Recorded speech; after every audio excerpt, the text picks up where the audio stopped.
हर रोज एक नई कहानी देखने के लिए चैनल को सब्सक्राइब करें और बेल आइकन दबाना ना भूलें। कुंती अपने बेटी बहू के साथ रहा करती थी। कुंती की बहू शादी के 2 साल बाद पेट से थी, जिससे कुंती बहुत खुश होती है।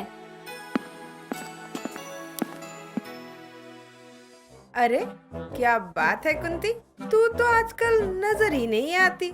देख नहीं रहा है, शाम के खाने की तैयारी कर रही हूँ। हाँ हाँ, वो दिख ही रहा है। तू आजकल घर के कामों में बहुत बिजी है। वैसे तेरी बहू कहीं नजर नहीं आ रही, कहीं मायके तो नहीं भेज दिया उसे? तू तो जानती है विमला, भगवान ने इतने दिनों बाद सुनी है और मेरे घर में खुशी आने वाली है। अब जब तक बहू पेट से है तब तक उसे कुछ दिन आराम मिल जाए तो सब ठीक ठाक निपट जाएगा। अरे तेरी जैसी सास तो मैंने आज तक नहीं देखी कुंती। सच में तू जितना अपनी बहू के लिए कर रही है, कोई दूसरी अपनी बेटी के लिए कभी ना करे। सब तो अपने ही है, क्या करे, करना पड़ता है। चल ठीक है, तू लगी रह, मैं चलती हूँ। कुंती अपनी बहू को कोई काम नहीं करने दे रही थी, क्योंकि बहुत ज्यादा समय बाद दवा, वैद, पूजा पाठ सब करवाने के बाद पूजा गर्भवती हुई थी, जिस वजह से कुंती अपनी बहू को काम ही नहीं करने देती। लेकिन इधर जब विमला ये सब देखती है तो वो जाते जाते सोच रही थी, बताओ तो कुंती कैसे अपनी बहू की सेवा करने में लगी है, जैसे कुंती की तो वो बहू नहीं बेटी हो। लेकिन मैं ये होने नहीं दूंगी। इन दोनों सास बहू के बीच में प्यार तो मैं तोड़ कर रहूंगी, जैसे कुंती ने मेरी बहू को मेरे खिलाफ भड़काया था। इधर कुंती अपनी बहू को खाने के लिए कुछ कुछ दे रही होती है, थोड़े थोड़े समय पर। अब देर रात कुंती अपनी बहू पूजा को उसके कमरे में खाना देने जाती है, तो पूजा भी अपनी सास को इतना करते हुए देखकर कहती है, माँ जी, आप मेरे लिए जितना कर रही हैं, शायद ही कोई अपनी बेटी के लिए भी इतना करता होगा। मैं बहुत खुशनसीब हूँ माँ जी। बहू, ये सब तो मैं अपने बच्चों के लिए कर रही हूँ, बस अच्छे से सब हो जाए, मैं यही दुआ कर रही हूँ। माँ जी, आप सुबह से काम कर रही हैं, अब आप थोड़ी देर आराम कर लीजिए, मैं थोड़ा काम कर लूँ। नहीं नहीं बहू, बस ये खाकर थोड़ा टहल ले, बाकी का काम मैं निपटा कर सो जाऊंगी। पूजा भी कहीं न कहीं खुश थी कि उसकी सास उसके लिए काम कर रही है, और तो और उसे काम भी नहीं करना पड़ रहा। अब अगली रोज सुबह से फिर पूजा पाठ करके कुंती घर के कामों में लग जाती है, और दोपहर में जाकर कुंती का काम खत्म होता है। अब जैसे ही कुंती थोड़ी देर में सोने जाती है, तभी उसकी पड़ोसन विमला का आना होता है। अरे कुंती कहाँ है? कहीं नजर नहीं आ रही है। कहीं इसकी बहू को बच्चा तो नहीं होने वाला? इसके लिए हॉस्पिटल ले गए हो? कोई नजर भी तो नहीं आ रहा है। अरे क्या बोल रही है, यहाँ हूँ। तू भी तूफान की तरह आती है, सोने आई थी, अब तो नींद आने से रही। अरे कुंती, तू यहाँ क्या कर रही है? सोफे पर, कमरे में जाकर सोती ना। कहीं भी सो लूं, जब तक तू ऐसे ही बिना बताए आती रहेगी मुझे कहीं नींद ही नहीं आने वाली। वैसे किस काम से आई थी? अरे नहीं नहीं, मुझे भला कौन सा काम होगा तुझसे? मैं तो बस तुझसे मिलने आई थी। सोचा देख लूं कुंती ठीक भी है। हाँ हाँ, मैं ठीक हूँ, भला मुझे क्या होगा?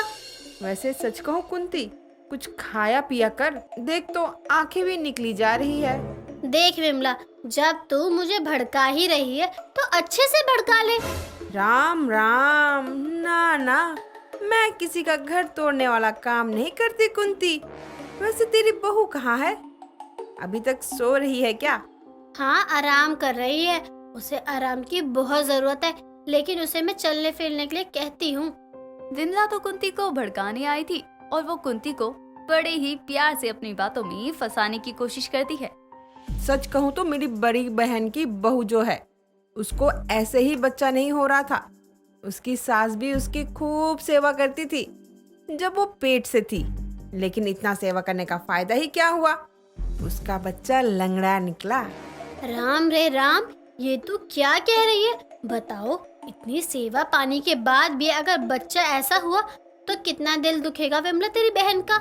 अरे दुख हुआ, बहुत रोई, लेकिन बच्चा भी नाकामयाब था। तू सही कह रही है, मुझे अपनी बहू को इतना आराम नहीं करने देना चाहिए, कल को उसे कितनी दिक्कत होगी। बहुत कुंती, बहुत। मैं तो कहती हूँ अभी से उसे काम पर लगवा दे। अब विमला कुंती के कान में जहर घोलकर निकल जाती है। इधर विमला के जाते ही कुंती के रंग ढंग बदल जाते हैं। बहू, अरे बहू, कब से सो रही है? आज मुझसे कोई काम नहीं होगा। थोड़ा हाथ पाँव चला और जाकर खाना पीना बना। माँ जी अचानक क्या हुआ? आप कहती तो हैं कि मैं काम कर दूंगी, शाम का खाना भी मैं ही बना दूंगी। मैं तुझे ये सब इसीलिए कह रही हूँ कि ज्यादा आराम भी नहीं करना चाहिए इस स्थिति में। चल चल कर काम कर अब पूजा ये सब सुनकर काम में लग जाती है और वो किचन में सब्जी चढ़ाकर जैसे ही हॉल में अपनी सास को पानी देने के लिए आती है, तैसे ही वो वहाँ गिरे हुए पानी से फिसलकर गिर पड़ती है। बहू, बहू तू ठीक तो है ना? तुझे चोट तो नहीं लगी? अरे माँ जी, यहाँ पानी गिरा था और मैंने देखा नहीं। मेरे तो पेट में भी दर्द शुरू हो गया। हे राम, ये मैंने अपनी बहू के साथ क्या कर दिया? कहीं से कुछ हो न जाए। माँ जी दर्द तो तेज होने लगा है, मैं क्या ही बताऊँ। बहू तू यहीं रुक, मैं अभी हॉस्पिटल जाने के लिए गाड़ी मंगवाती हूँ। कुंती अपनी बहू को गिरता हुआ देखकर घबरा जाती है। बहू तू थोड़ा और दर्द बर्दाश्त कर ले, अभी मैंने गाड़ी बुलाई है। तुझे मैं डॉक्टर के पास ले चलती हूँ। मुझे भी सोचना चाहिए, आजकल का मामला है, लेकिन मैं भी विमला की बातों में आ गई। विमला आंटी की कौन सी बातों में आ गई आप? मुझे तो कुछ भी समझ नहीं आ रहा है। अरे बहू, पहले तू हॉस्पिटल चल, फिर मैं तुझे समझाती हूँ कि क्या कुछ हुआ है। माँ जी मेरे पेट में बहुत तेज दर्द हो रहा है, आप कुछ तो करो। बहू बस आ गई गाड़ी, तुझे मैं हॉस्पिटल ले चलती हूँ। अब कुंती अपनी बहू को जल्दबाजी में हॉस्पिटल लेकर पहुंचती है, जहां कुछ समय बाद ही पूजा को एक प्यारा सा बेटा होता है और कुंती दादी बन जाती है। अब अगले दिन कुंती अपने पोते बहू के साथ घर आती है। तभी विमला भी कुंती के पीछे ही घर में एंट्री करती है। क्या बात है कुंती, अब तो तू दादी बन गई। मुझे जैसे ही पता चला कि तू अपनी बहू को लेकर आई है तो मैं भागी भागी चली आई। हाँ विमला, आज मैं बहुत खुश हूँ कि मैं दादी बन गई। अरे कुंती, ये तो बड़ी ही अच्छी बात है। वैसे बहू को अब काम करवाती रही हो। बहू तो मैं क्या कह रही थी तुझसे? तू लल्ला को लेकर आराम कर, मैं घर का सारा काम कर लूंगी। अरे कुंती, तू क्या ऊंचा सुनती है? मैंने कहा अब तो अपनी बहू से काम करवाती रही हो। क्यों? मेरी बहू और मैं उसकी सास, जब मुझे ही कोई दिक्कत नहीं है घर का काम का संभालने में, तो तुझे क्यों मिर्च लग रही है विमला?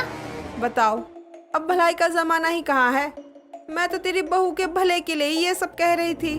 अब कुंती को तो दादी बनकर खुशी मिल जाती है, लेकिन विमला का प्लान काम नहीं आता, क्योंकि विमला तो कुंती और उसकी बहू के बीच फूट डलवाना चाहती थी, जो कुंती के दिमाग में एक बार को तो आ भी जाता है, लेकिन फिर वो अपनी बहू को गिरता हुआ देखकर सब कुछ भूल जाती है और उसकी सेवा में लग जाती है।